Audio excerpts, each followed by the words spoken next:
नई दिल्ली में Lal Qila metro station के गेट के पास खड़ी गाड़ी में धमाके से 10 अफराद हलाक। धमाके के बाद कई गाड़ियों को आग लग गई। इस वाक़े के बाद नई दिल्ली और मुंबई में सिक्योरिटी हाई अलर्ट कर दी गई है। नाज़रीन किराम, नई दिल्ली में होने वाले धमाकों के बाद इस वक्त भारत के अंदर सूरत हाल तशवीशनाक है। एक जानिब तो भारत ने एक नया नोटम जारी कर दिया है और इसके साथ ही साथ नरेंद्र मोदी ने हाई कमांड का इजलास तलब कर लिया है। भारत में इस धमाके को पहलगाम वाक़े के बाद दूसरा बड़ा हमला करार दिया जा रहा है। इस अटैक को एक दहशतगर्दाना हमला करार दिया जा रहा है और अब पाकिस्तान की तरफ इंडियन मीडिया ऑलरेडी उंगलियां उठा रहा है। पहलगाम वाक़े को जवाब बनाकर भारत ने पाकिस्तान पर रात की तारीकी में हमला किया था। पर लाल किला मेट्रो स्टेशन के करीब एक धमाका हुआ है।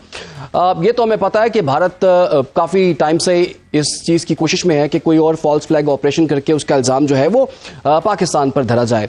क्या ये वही वाकया है और पाकिस्तान को किस तरह की तैयारी की जरूरत है? एक एक्शन होना पाकिस्तान के खिलाफ कुछ ज्यादा मेरे लिए हैरान कुन नहीं होगा और वो एक्शन कैसा होगा, जबकि ये भी वाज़ेह है कि भारत बार बार अपने अज़ाइम का इजहार करता है कि वो अभी भी हालत जंग में है पाकिस्तान के साथ। पढ़े लिखे बंदे भी तो रेडिकलाइज होते हैं। ये भी कहानी ही बनी है कि पढ़े लिखे बंदे जो है वो रेडिकलाइज नहीं होते, वो भी रेडिकलाइज होते हैं भाई। उनका भी एक अपना एक निज़ाम है, वो भी समझते हैं कि किसी को कत्ल करना जो है ना उनको जन्नत में ले जाएगा। लेकिन अब इस एक हमले के बाद एक जानिब तो अमित शाह और नरेंद्र मोदी की स्टेटमेंट्स भी आ चुकी हैं, लेकिन उससे भी ज्यादा तशवीशनाक चीज यह है कि मजीद भारतीय शहरों में धमाके और मजीद भारतीय शहरों के अंदर हाई अलर्ट जो जारी किया गया है वो इस सूरत हाल को मजीद तशवीशनाक बनाता है। अब इस वाक़े के बाद सवाल जन्म लेता है कि क्या भारत ऐसे वाक़यात को बुनियाद बनाकर फिर पाकिस्तान के साथ जंग शुरू करना चाहता है? नाज़रीन किराम, नई दिल्ली के अंदर जो लाल किले के करीब जो न्यू दिल्ली मेट्रो स्टेशन है उसका गेट नंबर 1 उसके करीब गाड़ी का धमाका होता है। इंडियन मीडिया की रिपोर्ट्स जो हैं वो जरा कॉन्ट्राडिक्टरी हैं। एक रिपोर्ट ये है कि ये ट्विन ब्लास्ट थे, यानी 2 धमाके हुए। अब दूसरी रिपोर्ट ये आ रही है कि ये एक ही धमाका था जिसके बाद मजीद गाड़ियों ने आग पकड़ी और मजीद धमाके हुए। लेकिन इनिशियल इंफॉर्मेशन यही है कि इसमें हलाकतों की तादाद लगभग 10 के करीब है, जबकि बड़ी तादाद में लोग जो हैं वो जख्मी भी हैं। अब सबसे अहम तरीन चीज ये है नाज़रीन किराम कि नई दिल्ली पुलिस जो है उसने इनिशियल रिपोर्ट्स के मुताबिक कह दिया है कि ये सीएनजी सिलेंडर का धमाका है और धमाके में किसी भी किस्म की दहशतगर्दी के शवाहिद नहीं मिले। लेकिन जो भारत की तरफ से एक नोटिफिकेशन और एक अलर्ट जारी किया गया है वो कोई और कहानी बता रहा है और वो कुछ क्वेश्चंस रेज कर रहा है। तो ये मुसलमानों को इस माइंडसेट से बाहर निकलने की जरूरत है कि जी हमें हर कीमत पे दूसरे बंदे को मारना है और मार के हमने जन्नत में जाना है। दूसरे बंदे को मार के आप जन्नत में नहीं जा सकते। अब ये इन्होंने इस्लामिक स्टेट की आइडियालॉजी के से ये मुतासर थे। अच्छा, इस्लामिक स्टेट की जो आइडियालॉजी है ये भी बड़ी खतरनाक आइडियालॉजी है। ये छोटे लोग, छोटे या तो इंडिविजुअल्स होते हैं या छोटे नेटवर्क्स होते हैं और ये ऑनलाइन भर्ती होते हैं और ये जो इंडिया ग्रुप एक जाना जाता है, इंडिया ग्रुप से मुराद ये है कि ये IS के बिलीफ से, प्रोपेगेंडा से, इन चीज़ों से तो मुतासर होते हैं, लेकिन ये कैलिफत इस्टेब्लिश नहीं कर सकते, लेकिन ये वायलेंट जहादी एक्टिविटी कर सकते हैं। तो अब जारी बात है इंडिया के अंदर तो आम मुसलमानों के लिए स्पेस नहीं है, तो ये तो बिल्कुल ही नहीं है।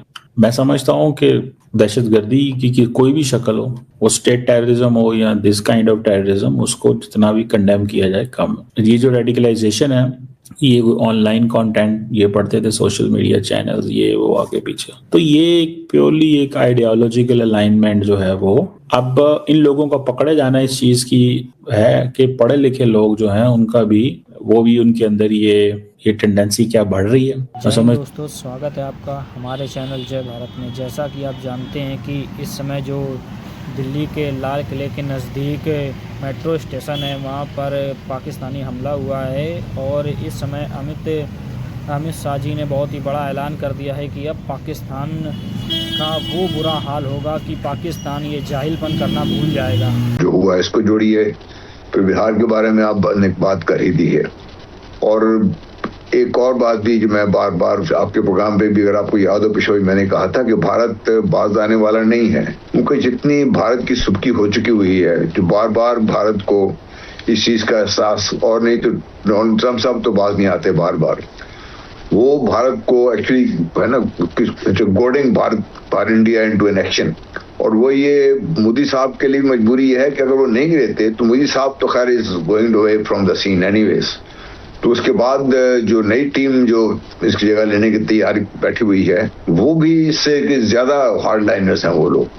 चाहे आप आदित्य नारायण को ले लीजिए, जिनके बाकी जो दूसरे लोग हैं उनको ले लीजिए आप, तो इसलिए एक एक्शन होना पाकिस्तान के खिलाफ कुछ ज्यादा मेरे लिए हैरान को नहीं होगा।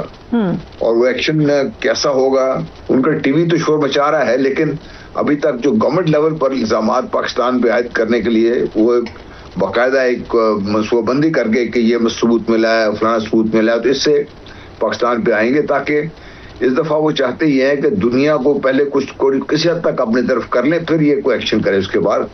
तो मेरा ख्याल action is against Pakistan should be expected in the next few days. और उसमें कैसे करते हैं वो, पिछली दफा तो उन्होंने अपने एयरफोर्स का इस्तेमाल किया था, इसके बाद नुकसान उठाना पड़ा।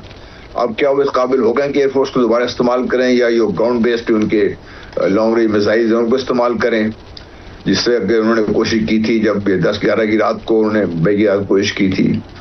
तो कुछ ना कुछ तो वो करेंगे। लेकिन एक तो फॉर श्योर ये उसी की कड़ी है, एंड वी न्यू के बिहार इलेक्शन जो स्टार्ट हुए हैं 11 को खत्म होने वाले हैं, उसमें अवाम के टेंशन डाइवर्ट करने के लिए इन्होंने ये खुद से ड्रामा एक और किया जो हमेशा करते हैं। आपको याद होगा कि इन्होंने पहलगाम में यही कुछ किया, और हम बार बार कह रहे थे कि अभी ये इसी सिलसिले में थे। अभी आपको याद हो तो अभी रिसेंटली इजाद मछेरे को पकड़ा पाकिस्तान ने, जो बिल्कुल समुद्री हदूद हमारी क्रॉस करके इंडियन के पास जा रहा था। उन बेचारों को इन्होंने करना था कि यूनिफॉर्म पहनाने थे, उनको मारना था, कह रहे थे ये देखें दहशतगर्द है, और फिर उसी बहाने से इन्होंने फॉल फ्लैग ऑपरेशन करना, वो नाकाम हो गया। आप त्रिशूल एक्सरसाइज कर रहे हैं, उस पर भी इनकी नीयत है, कोई ना कोई प्रॉब्लम, और उसकी ये कड़ी है। ये जो अभी किया है, इट्स नॉट ओनली बिहार, ये अभी जो नेवल एक्सरसाइज हो रही है सर क्रीक के अंदर, त्रिशूल एक्सरसाइज नाम जिसका है, इसमें भी ये इसको कन्वर्ट कर सकते हैं कहीं ना कहीं। दोस्तों, जहाँ तक बताया जा रहा है कि इसमें करीबन 18 से 20 लोगों की मृत्यु हुई है और करीबन 40 से 45 लोग घायल हुए हैं, ये आंकड़े के अनुसार बताया जा रहा है। बाकी इसमें से जनसंख्या का जो महत्व है वो बहुत ही ज़्यादा हो सकता है, क्योंकि ये जो बम ब्लास्ट हुआ है ये कहीं ना कहीं देखा जाए तो बहुत ही भीड़ भाड़ वाले क्षेत्र में हुआ है, क्योंकि दिल्ली का जो लाल किला है वो लाल किला मेट्रो स्टेशन के नज़दीक ही है ये ऑपरेशन के लिए। लेकिन दे मस्ट नो कि पाकिस्तान की मुसल्लह फौज ने, पाकिस्तान के chief of army staff field marshal Asim Munir ने पूरी तैयारी की हुई है, चाहे हमारी एयरफोर्स, नेवी और ग्राउंड फोर्सेज। देखिए, अभी भी दो राय है वहाँ पे। कुछ लोगों ने ये कहा कि CNG का सिलेंडर का ये धमाका था, और उन्होंने कहा मीडिया इसको हाइप क्रिएट कर रहा है। तो ऐसा एक तो दो राय अब इंडिया के अंदर से भी आ रही हैं। इसका एक मकसद तो बिहार के इलेक्शन में है, फिर हेड ड्रिवन जो रेटरिक चलेंगे पाकिस्तान और मुसलमानों के अगेंस्ट, तो इसको कैपिटलाइज करने की ये कोशिश करेंगे कि इस वाकये को उससे जोड़ के। और इसके अलावा भी देखें कि ये वो भी कोशिश एक हो सकती है जो ऑलरेडी इनके साथ जो ऑपरेशन सिंदूर का जो फॉल आउट है उससे कोई अटेंशन भी डाइवर्ट कर दें। मैं लास्ट में मैं कह सकता हूं कि जो लॉस्ट ग्लोरी जो कह सकते हैं कि वो रीगन करने की कोशिश करेगी। लेकिन मुझे personal according to my opinion, मेरा ख्याल में कोई नियर फ्यूचर में चांस नहीं है, अनलेस ये कोशिश करेंगे पाकिस्तान को मलाइन करने के लिए कि पाकिस्तान के यहाँ से आए थे, और जिस तरह उन्होंने कहानी बिल्ड की थी कश्मीर में दरअंदाजी हुई, NDTV भी उसको बड़ा चढ़ा के पेश कर रहा था, क्रॉस बॉर्डर टेररिज्म हो रही है, इन्फिल्ट्रेशन हो रही है, और जिस सो एंड सो। तो लेकिन मेरा ख्याल में इंटरनेशनल कम्युनिटी इतनी जल्दी मानने को तैयार नहीं होगी। बेस्ड ऑन दी पुलवामा में जो पहलगाम में जो कुछ हुआ था, तो उसके लिए एविडेंस चाहिए। और पाकिस्तान किसी सूरत में देखें कि पाकिस्तान ने तो बड़ा वाजे कर दिया, तो वी विल नॉट कंप्रोमाइज, किसी सूरत में नहीं करेंगे।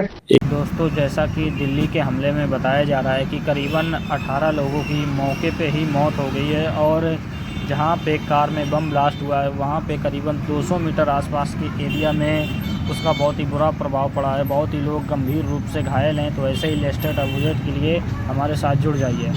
जय हिंद, जय भारत।